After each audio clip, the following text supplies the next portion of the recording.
C'est une opération très bien réalisée. Il est 6 h du matin quand le pont de Crimée explose. 3 morts selon la Russie. Le pont est en train de brûler. Ça vient d'exploser il y a 2 minutes. Les experts n'ont aucun doute. C'est un travail de professionnels. Les enquêteurs russes font les premières constatations. L'effondrement du pont ne présenterait pas les traces d'une explosion venant d'en dessous.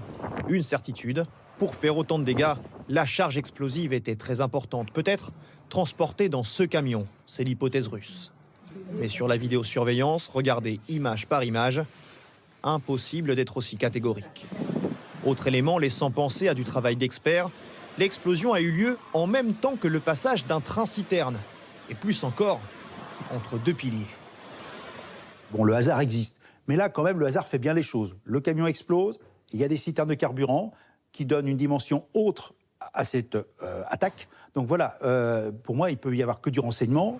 Du renseignement qui aurait aussi permis de déjouer la sécurité. Ce camion a été filmé ce matin à l'entrée du pont, quelques instants avant la déflagration. Certains médias russes affirment qu'il s'agit du camion impliqué. On voit ici le conducteur faire le tour du véhicule sous le regard de militaires et même ouvrir sa remorque avant de reprendre la route sans aller plus loin dans l'inspection. L'armée ukrainienne n'a pas revendiqué cette attaque, mais elle porte un coup très dur à la Russie.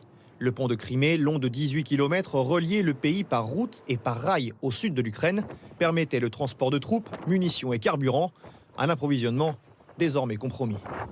C'est aussi une fragilité morale. On a des troupes russes qui ne sont pas motivées, qui ne veulent pas aller se battre. Un coup pareil va encore plus les enfoncer dans leur démotivation. L'enquête continue. L'Ukraine insinue même qu'il pourrait s'agir d'une opération montée par la Russie. Dès la fin de journée, les Russes ont tenu à diffuser ces images. La circulation a pu reprendre partiellement sur le pont, tout comme le trafic ferroviaire.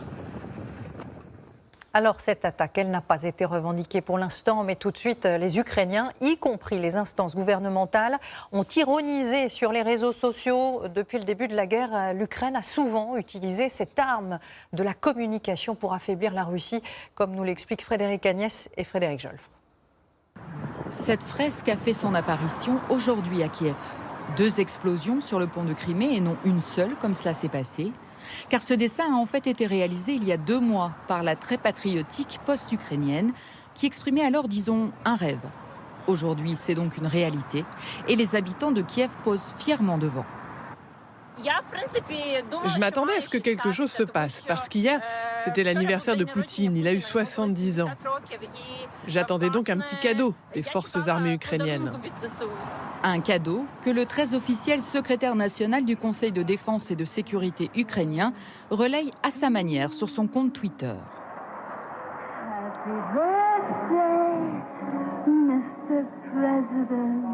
Utilisant la fameuse séquence de Marilyn Monroe qui chantait alors pour le président Kennedy. Ce pont avait été inauguré en grande pompe par Vladimir Poutine lui-même, 4 ans après l'annexion de la Crimée par la Russie. Déjà à l'époque des tsars, les gens rêvaient déjà de construire ce pont. Merci. Un symbole de la domination russe, comme ce navire de guerre, le Moskva, qui régnait sur la mer Noire. En avril dernier, premier grand fait d'armes de l'armée ukrainienne, il a été torpillé. À l'époque aussi, un timbre sans équivoque avait fait son apparition. Et aujourd'hui, le ministère de la Défense ukrainien cite ce navire en même temps que le pont pour dire « Qu'est-ce qui vous attend encore, les Ruskov ?» Au-delà de cette communication officielle, les réseaux sociaux croulent sous les photos, les dessins ou les vidéos postées par des Ukrainiens et qui décrédibilisent Vladimir Poutine, avec probablement l'espoir de l'affaiblir auprès de l'opinion publique russe.